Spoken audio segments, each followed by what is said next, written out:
નમસ્કાર વિદ્યાર્થી મિત્રો, મારું નામ છે અમિત અને આજના વિડીયોમાં સૌનું સ્વાગત છે. તો આજનો આપણો ટોપિક એકદમ બેઝિક અને જેમ જીવન જરૂરી જે બધાનો આજના સમયમાં ચાલી રહ્યો એવો છે. અંગ્રેજી નથી આવડતું, એકદમ ઝીરોથી શીખવાની વાત છે, બરાબર? તો આજે આપણે એ મુદ્દા ઉપર વાત કરીશું એકદમ બેઝિકથી. જે લોકોને આ વસ્તુ આવડે છે એ લોકો સ્કીપ કરીને આગળ પણ જઈ શકે છે, ટાઈમ વેસ્ટ કરવાની જરૂર નથી. પણ જેમને નથી આવડતું એમના માટે આ વસ્તુ હશે, તો ધ્યાનથી જોજો. પહેલી વસ્તુ છે કે આપણે શું શીખવું જોઈએ શરૂઆતમાં. અંગ્રેજી ના આવડતું હોય, બિલકુલ એકદમ ના આવડતું હોય, જોઈને ખબર જ ના પડે ને, ચાઇનીઝ ભાષા જેવું લાગે એવા માટે. તો પહેલી વસ્તુ, જેમ આપણે ગુજરાતીમાં શું શીખતા હતા જ્યારે જરૂર પડી ત્યારે, કક્કો અને કક્કો શીખ્યા, કક્કો અને બીજું શીખ્યા બારાક્ષરી. કક્કો અને બારાક્ષરી કમ્પલસરી આપણે શીખ્યા, ત્યારે જઈને આપણે નામ લખતા ને એમાં આવડ્યું. એવી જ રીતે અંગ્રેજીમાં છે દોસ્તો. તમારે છે ને પહેલા એબીસીડી એટલે આ ચાર અક્ષર નહીં, હા.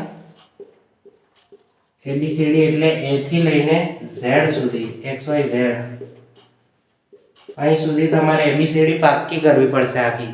ઘણા બધા કહેતા હશે આ તો આવડે છે ને, પણ કોઈક વાર પૂછી જોજો જાતને, સ્પીડમાં બોલો કેટલા અક્ષર ગપચાઈ જાય છે એમ. અને બીજી વસ્તુ આપણે શીખવી પડશે અંગ્રેજી બારાક્ષરી. શું? અંગ્રેજી બારાક્ષરી. તમે કહેશો આ તો સ્પેલિંગમાં કામ આવતી નથી, પણ હું તમને એક એક્ઝામ્પલ આપું કે આ આપણે કઈ યુઝ કરવાની છે. જેમ કે અહીંયા કોઈકનું નામ છે કૌશિક, કૌશિક નામનો છોકરો છે, તો તમે એને અંગ્રેજીમાં લખશો તો એમાં સ્પેલિંગ નહીં આવે, એમાં બારાક્ષરી કામ લાગશે. કઈ રીતે? કૌ માટે બારાક્ષરીમાં શું વપરાય છે? કે એ યુ, બરાબર? એવી રીતે સી, કૌશી, સી જે છે એના માટે એસ એચ આઈ, અને ક માટે ખાલી કે એ. ટોટલ શું થયું? કૌશિક, બરાબર. તો આ જે નામ મળ્યું આપણને એ કઈ રીતે મળ્યું? બારાક્ષરીના લીધે. તમને બારાક્ષરીના જે આ ક કા કી એ બધાનું કનો કે એ, કાનો કે, ડબલ આ બધું ના આવડતું હોય તો કઈ રીતે ભાવશે? એટલે પહેલી બે મેઇન વસ્તુ છે એબીસીડી અને બારાક્ષરી, આ બે પાકી કરી લેવાની છે, બરાબર? આ બે પાકું થાય પછી તમને જે પ્રોબ્લેમ છે એની પર આપણે વાત કરશું.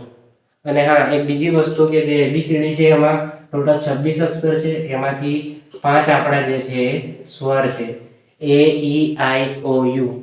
આ બધા પર આપણે વાત કરશું. પહેલા તમે આટલું ક્લિયર કરો, એબીસીડી અને બારાક્ષરી.